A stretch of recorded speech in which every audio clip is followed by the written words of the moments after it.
I'm just gonna go for it. This might be dangerous.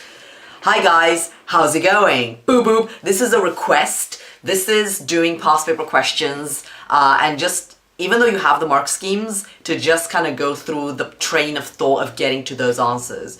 So I'm just going to do a paper.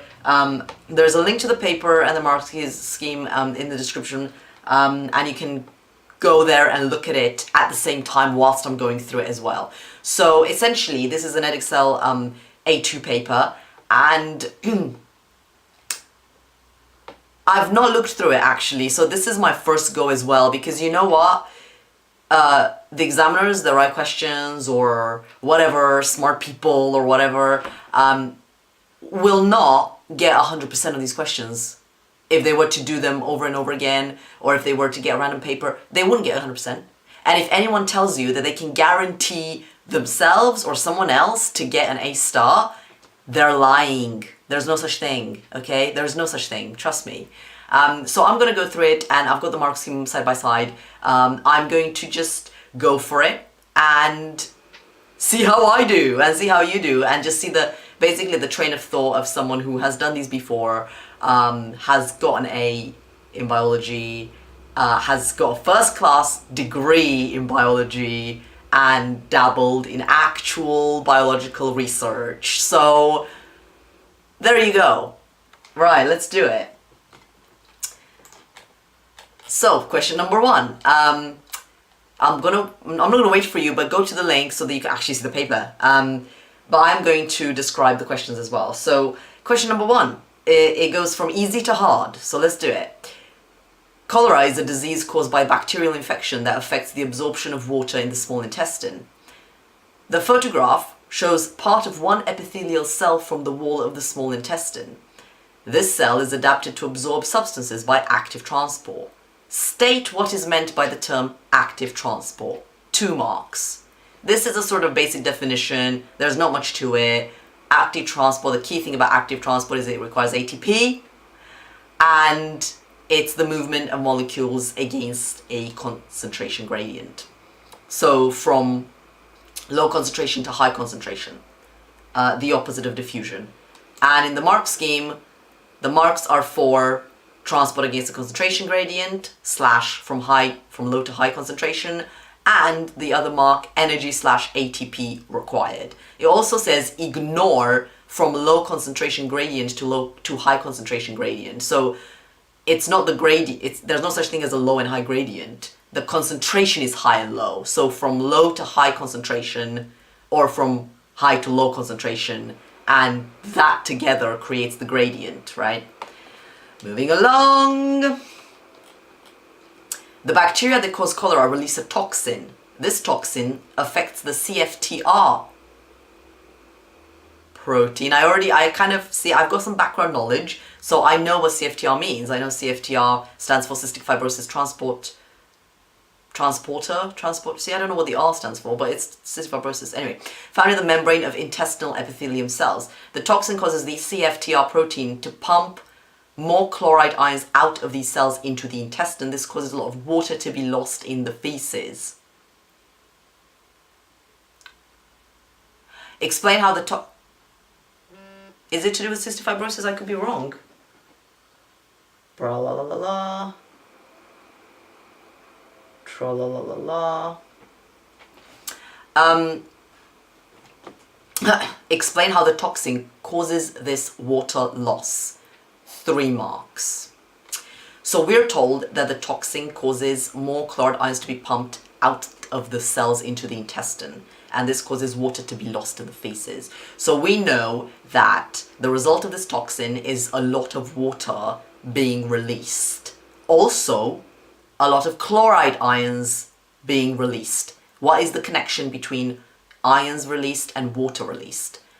The connection is osmosis and movement of water along gradients of concentration for these different ions. So basically, if you've got more ions outside of the cells than inside of the cells, the water is going to move outside of the cells because that is where the lower water potential is. So you have a higher water potential inside the cells, as they're getting rid of their ions, and you've got a lower water potential outside where you've got these many chloride ions in. So you've got 3 marks. So I imagine 1 mark is for mentioning the water potential, and another mark is for mentioning the movement of water from the cells into the lumen of the intestine, causing the water loss. Right. So according to the mark scheme, yes, we got 1 mark for saying the word osmosis. Another mark for saying that the concentration of chloride ions or salt or solute increases in the intestine / outside the cell, and therefore reduces the water potential in the intestine. So there's many ways of saying this. It says it accepts converse for epithelial cells, it accepts solute potential decrease. So there's many ways of saying it, but essentially you have to say the word osmosis, duh, and then just describe how this movement goes from where to where to cause the water loss. Good, let's go. The CFTR protein is also found in the membrane of epithelial cells in the lungs. Okay, we're getting to cystic fibrosis, I wasn't wrong. Cystic fibrosis is a recessive genetic condition caused by mutations of the allele for the CFTR protein. This can result in the production of thick, highly viscous mucus in the bronchioles, and I'm talking fast because it's a long paper and I don't want this to be like a ridiculously long video. This can result in the production of thick, highly viscous mucus in the bronchioles and bronchi. Explain why the blood of people with cystic fibrosis has a low oxygen concentration. So this is a question that requires you to understand the whole human body, right? If you're just focusing on the mucus and you're trying to make a connection between the mucus and oxygen concentration, you won't find one, right? You have to think outside the box, right? So there's a connection between viscous mucus and low oxygen, but the connection is not direct. It's not anything to do with oxygen being dissolved in the mucus. It's an indirect thing, right? The indirect connection, this is 2 marks by the way, is the fact that blood gets oxygenated in the lungs across the surface of the alveoli in the lungs. And therefore, if you've got really thick, highly viscous mucus in the bronchioles and bronchi, it's going to clog up. Well, actually, no, that's not true. Yeah, no, that is true. That is true. I'm gonna have a peek at the mark scheme. Airways blocked, narrowed. See, if the mucus was actually in the lungs, then you would mention the actual exchange that takes place across the walls of the alveoli. But because it's only mentioning bronchioles and bronchi, that's not where the alveoli are, so that's not got as deep as the lungs, so it's kind of at a higher level. So it's just to do with actually breathing rather than the biochemistry of gas exchange inside the lungs. So we get 1 mark for saying the airways are blocked / narrowed, and then the result of that is less oxygen to alveoli, less air enters the alveoli, lowered gas exchange, something like that. It's one of those kind of vague questions because the extent to which that causes the areas to be blocked or narrowed, I don't know. Anyway, moving along. There's a high frequency of mutated CFTR alleles in some human populations. In an experiment, 3 groups of genetically modified mice were infected with cholera bacteria. You might be like, oh my god, that's so random. What does cholera all of a sudden have to do with CFTR? But anyway, the relative volume, well, we've already seen actually that, whatever, the chloride movement affects different parts of the body. The relative volume of water in their feces was measured. The results are shown in the table. Mice with 2 normal CFTR alleles had a relative volume of water in feces of 1. Mice with 1 normal and 1 mutated CFTR allele had 0.5, and mice with 2 mutated CFTR alleles had 0.1. So use the information in the table to explain why the mutated CFTR allele has a high frequency in some human populations. 3 marks. So use the information in the table, which is the relative volume of water in feces of these mutated mice, to explain why the CFTR allele has a high frequency in some human populations.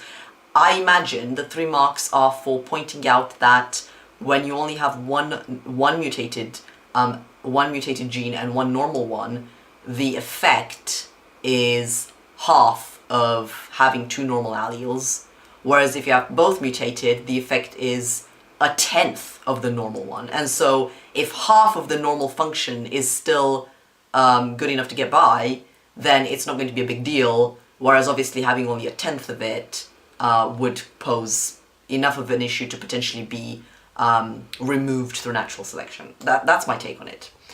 So,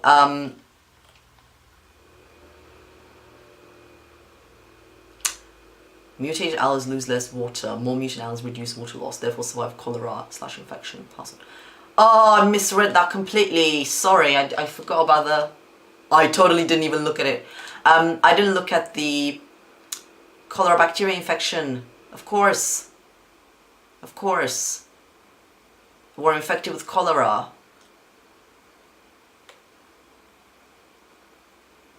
But that just still doesn't make sense, because if you have one mutation, it doesn't make it any better. It's still worse.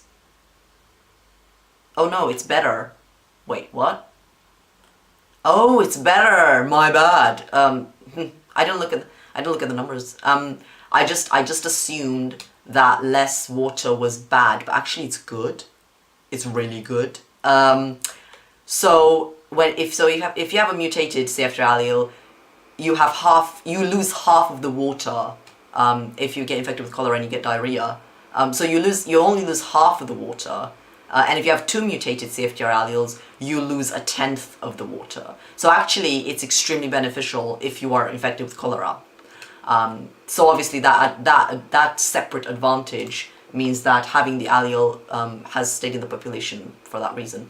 So therefore, you get 3 marks for saying that the mutated alleles lose less water, and therefore can survive the cholera infection, and therefore get to pass on those alleles, even though they're detrimental for other things like breathing, right? I'm trying to do this quickly because I don't want it to drag on, so unfortunately I will be prone to not reading the table or whatever. Anyway, moving on. The rate of transpiration in plants can be measured using a potometer. Explain why the stem of a plant should be cut underwater before it is inserted into a potometer. 2 marks. Why should the stem of a plant be cut underwater before it's inserted into a potometer? I don't know. I don't know what a potometer looks like. To prevent air bubbles entering, allowing water transport. Right. So essentially, you've got an unbroken column of water in the stem of a plant, and if you break it outside of water, you're going to introduce air bubbles and break that unbroken column of water that has cohesion keeping it together, and you don't want to do that because you're about to measure the rate of transpiration, right?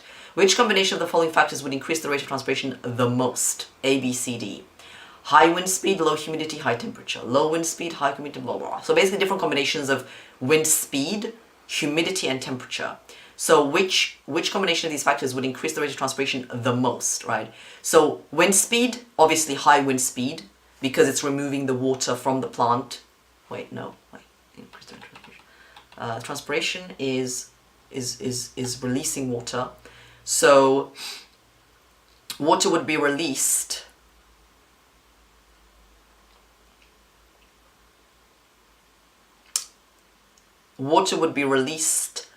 under high wind speed because it's constantly removing the water around the leaves or wherever. Therefore, it is maintaining a low level of humidity around the plant, which maintains a steep concentration gradient where you've got plenty of water inside the plant, none of it outside because the wind keeps blowing it off. Therefore, you are going to get increased transpiration. So high wind speed, humidity, obviously low humidity, because again, if you have high humidity, you've got plenty of water, so there is no steep concentration gradient between the plant and the environment, so it doesn't transpire as much. So high transpiration will be under low humidity, and temperature, of course, high temperature, because that increases the water evaporating. So my guess is high wind speed, low humidity, and high temperature. Let me think that again. High wind speed, low humidity, high temperature. So kind of like the desert sort of thing, right? So that's A. It happens to be A, so I'm kind of suspicious. I'm just like, I don't know. I'm guessing it's A. Yes, it's A. Yay, moving along. Which of the following shows the order of the structures a water molecule would pass through as it moves from the soil along the symplastic pathway in a root? The symplastic pathway is simple, so it goes through everything. Not just around the cell wall, but through everything. So cell wall only, no, that's the apoplast. Cell wall, cell membrane, cytoplasm. Cytoplasm only. Cell membrane, cytoplasm, cell wall. Cell wall, cell membrane, cytoplasm, or cell membrane, cytoplasm, cell wall. That makes absolutely no sense, because why would you have a membrane before you have a cell wall? That's almost like a trick question. I feel a bit cautious here, but I'm gonna go with B. Yes, I'm not a moron. I mean, think how I feel. I literally have a website for A-level biology students, but you know what? It's true. It's true. No one knows everything. Bullshit. If someone's like, oh yeah, buy my thing, you'll get an A star. Like, you know that's bullshit. Like, deep down, you know it's bullshit, right? So, I'm gonna get some of this wrong. Of course! Of course! That's the real world. Right. Moving along. Ooh, we got a graph. I like graphs. Scientists investigated the transpiration of pine trees over a 24-hour period. The mass of water lost per second and the total area of the leaves were measured. The decrease in diameter of xylem vessels was also measured over the same 24 hours. The results are shown in the graph. Now, this is a complex graph because it's got 5 axes and 3 legends. Anyway, before looking at the question that's coming up next, I'm going to actually look at the graph itself. So we've got many different things going on. This is a bit ridiculous, frankly, it's too much information, but let's go. Let's start with the y-axis on the side. So that's transpiration rate in milligrams of water per meter per second. And the x-axis is time, 24-hour clock, starting at midnight, ending at midnight. And on the right-hand side, we've got decrease in xylem diameter in millimeter from 0 to 0.05 millimeter. How do they even measure that? That's a tiny length. That's 0.05 of a millimeter. Oh no, that's 0.05 millimeters. So that's invisible. That's like insanely small. How do they measure that? Anyway, and then we go on the key. So the uninterrupted line is transpiration in milligrams of water per meter per second, and the dotted line is xylem diameter change. Basically, we can see they correlate. So as one goes up, so does the other. As one goes down, so does the other. So there's a relationship between what happens to transpiration and what happens to the xylem diameter. So, using your knowledge of cohesion tension theory, explain the changes in xylem diameter and transpiration rate over the 24-hour period. So this is a 6-mark question, and essentially you pull some of the stuff from the graph, and you mention that the transpiration rate is correlated with the xylem diameter, and they both peak at around noontime, because that is when the light is at its highest and temperature and things like that. And essentially, you have to also say a few words about cohesion tension and the fact that cohesion is a property of water because of hydrogen bonding and because water is polar as a molecule, and therefore it forms a water column throughout the xylem that upon respiration changes shape because it adapts to the water as a whole column of water. So the mark scheme has indicative content that follows these 3 things called PRC, patterns, reasons, cohesion, tension. And it gives you 12 different points for a 6-mark question. So half of this will get you full marks. You essentially say what happens in the graph and you say why, such as light causes stomata to open, increase temperature, increase kinetic energy, reduce humidity, increase concentration gradient, etc. And then of course you explain cohesion, tension, and that gets you the marks. Right, moving on. Organic farming does not use artificial insecticides, herbicides or fertilizers, all of which are used in conventional farming. Students investigated the effect of organic farming on the species diversity of butterflies. They compared fields used for growing crops on an organic farm and on a conventional farm. Butterflies were sampled 3 times on both farms during July.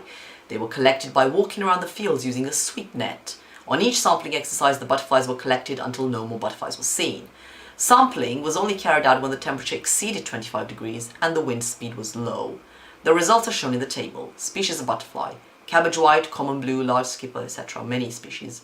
Number of butterflies: organic farm, conventional. Just at a first glance, you can see that the conventional farm is missing most of the species of butterfly, whereas the organic farm has all species. And the question says the index of diversity for the conventional farm is 1.54. Use the formula to calculate the index of diversity for the organic farm. Diversity equals big N times big N minus 1 divided by the sum of small n times small n minus 1, where big N is total number of organisms of all species and small n is total number of organisms of a particular species. So essentially you'd have to work this out by first taking n, which is the total number of organisms of all species for the organic farm. So that's 22 plus 12 plus 4 plus 3 plus 11, etc. And then small n, the total number of organisms of a particular species, by doing this calculation for each individual one. So 22 for cabbage white times 21, and 12 for common blue times 11. So n times n minus 1, 4 times 3, and then 3 times 2, and then 11 times 10, and so on and so forth. And then the sum of all of this, and I'm not going to do that now, but I can see from the mark scheme that the answer for that is 5.96. So, explain why the organic farm has a higher index of diversity than the conventional farm. 3 marks. So you have to refer to basically the differences between organic farm and conventional farm, which you've already been told, which is the use of pesticides, etc. And of course you have more species of plant on the organic farm, and this can be a source of food for the butterflies, etc. So again, the 3 marks, more species of butterfly, because there's more plant species and therefore more niches or food sources or breeding areas, and because the species are not affected by the herbicides, insecticides, fertilizers, etc. Right. Criticize the method used by the students to obtain these results, 4 marks. Again, when we reference back the main text, it says they sampled butterflies 3 times on both farms during July. It doesn't say when exactly, it doesn't say how big the farms are. Obviously, if one of the farms is huge, you can expect more butterflies and that will skew the results. They were collected by walking around the fields using a sweep net. It's a bit random. Where do you walk? How do you walk? How long does it take? How do you use the sweep net? On each sampling exercise, the butterflies were collected until no more butterflies were seen. For how long? Do you wait 5 seconds, 5 minutes, 5 hours? Sampling was only carried out when the temperature exceeded 25 degrees and the wind speed was low. Not specific enough. Why this temperature? Why this speed? This could be skewing the types and species of butterflies that are active during that time of the day. Many different reasons. So 4 marks, you can say a stated abiotic factor not controlled. So not controlling the uncontrolled temperature, wind speed, humidity. The sweep method not standardized. Number of sweeps, the size of the net, etc. The timing not standardized, the date differing, and then of course the sample area, the field size being variable as well, right? Moving on. Some conventional farms have converted to organic farming. A further experiment was carried out to investigate the effect on species diversity of how long the farms have used organic methods. Butterflies and plant species were sampled from a range of farms that had used organic farming methods for different lengths of time. The number of plant species and the number of butterfly species were recorded. The results are shown in the table. Years of organic farming: 0, 1 to 5, 6 to 15, 16 to 25. Number of plant species and the number of butterfly species. So from at first glance, we can see that the number of plant species does actually go up to the 6 to 15 year bracket, but then it doesn't go up anymore. It actually goes slightly lower. And then number of butterfly species, again, it goes up to 6 to 15, but then past that up to 25, it doesn't change. Explain how the number of years of organic farming affects the biodiversity of butterfly species, 3 marks. So again, you'd point out that it increases up to 6 to 15 years and then it slows down or decreases. And it says explain how the years are affecting the biodiversity. So you also have to include what effects of organic farming are enabling the increase in biodiversity. So on the mark scheme, we have numbers of butterfly increases, then levels of what decreases, because there's more plant species, or positive correlation between species and of butterfly and species of plants, providing again more food or nesting sites, or decrease due to competition from other organisms. Creeping thistle is considered to be a weed. I don't believe in such thing as weeds. All plants are beautiful. Creeping thistle has a deep root system and takes many years to be completely removed by organic farming methods. There is a reason it's got a deep root system. Let it be. The moth population and the number of creeping thistle plants were counted. The results are shown in the table. Again, years of organic farming, 0, 1 to 5, 6 to 15, 16 to 25. Number of moth species and number of creeping thistle plants. Now, we can see that the number of both moth species and creeping thistle plants goes up in the first 5 years. In fact, the number of creeping thistle plants explodes from 10 to 235, and then it actually goes down again past the 5-year mark. Explain the changes in the number of moth species, 2 marks. The number of moth species go up in the first 5 years of organic farming, and so do the number of creeping thistle plants. So perhaps there's a connection here. Perhaps the creeping thistle plants provide food for the moths, or something that actually enables them to increase in number. So the mark scheme, the number of moths is highest when creeping thistle is highest, because it is a food source or used for reproduction or potentially something else. Moving on.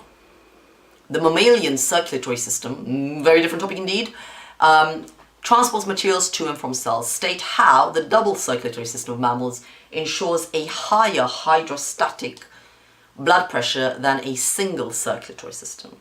So of course this makes reference to the circulation of blood to the lungs for oxygen, and then to the actual body to take that oxygen to tissues.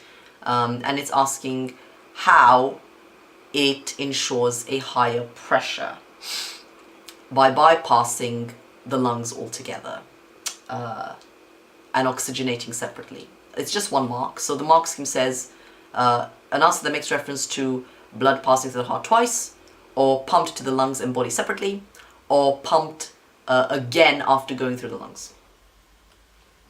So mentioning that they're separate. Right. The diagram shows a section through a mammalian heart during part of the cardiac cycle, and you can clearly see that the ventricles are contracted because it's very sharp at the bottom. Which of the following statements is true for this stage of the cardiac cycle? 1 mark. A, B, C, D. The pressure in the aorta is higher than the pressure in the left ventricle. The atrioventricular valves are open and the semilunar valves are closed. The pressure in the left ventricle is higher than the pressure in the left atrium. Or the atrioventricular node is about to send an impulse along the bundle of His. Interesting. So the mark scheme says C, which is the pressure in the left ventricle is higher than the pressure in the left atrium. So essentially, the ventricle is contracting, so that is where the pressure is. Obviously, the pressure is not going to be higher in the aorta because it's the ventricle that's contracting. As for the valves, I guess you can have a look at the diagram and see that they're closed or open, as the case may be. So the options make it seem like it might be a complicated question, but just keep it simple. Keep it simple. Lymphoedema is a condition that causes severe swelling of body tissues due to the accumulation of tissue fluid. This occurs when lymphatic ducts are blocked. The diagram shows how the hydrostatic blood pressure and oncotic plasma pressure vary along the length of a capillary. So again, a graph. We're going to look at the graph. So we've got pressure against the distance along the capillary, and we've got hydrostatic pressure, and we've got the continuous line oncotic pressure. So the distance along the capillary has the same oncotic pressure, but a decreasing hydrostatic pressure. With reference to the diagram, explain how tissue fluid is produced and reabsorbed by the capillaries. 4 marks. This only gives 4 answers for 4 marks. So essentially, oncotic pressure is caused by proteins, and therefore the hydrostatic pressure is due to heart pumping / contraction. And so these are separate. So essentially, oncotic pressure is caused and hydrostatic pressure is due, so explaining what they're due to, and therefore when the hydrostatic pressure is higher than the oncotic pressure, fluid is forced out, and when it's lower, it's drawn in. I think that the diagram is extremely confusing and doesn't it doesn't quite it doesn't do justice to the concept that it's referring to. I'm not a fan of that question. Lymphatic ducts remove proteins that are secreted by cells. Explain how a blockage of a lymphatic duct could lead to lymphedema. 2 marks. So since lymphatic ducts remove the proteins that are secreted by cells, and a blockage would therefore not remove the proteins, proteins would increase protein concentration, would decrease water potential, and that would cause swelling, is what I'm thinking.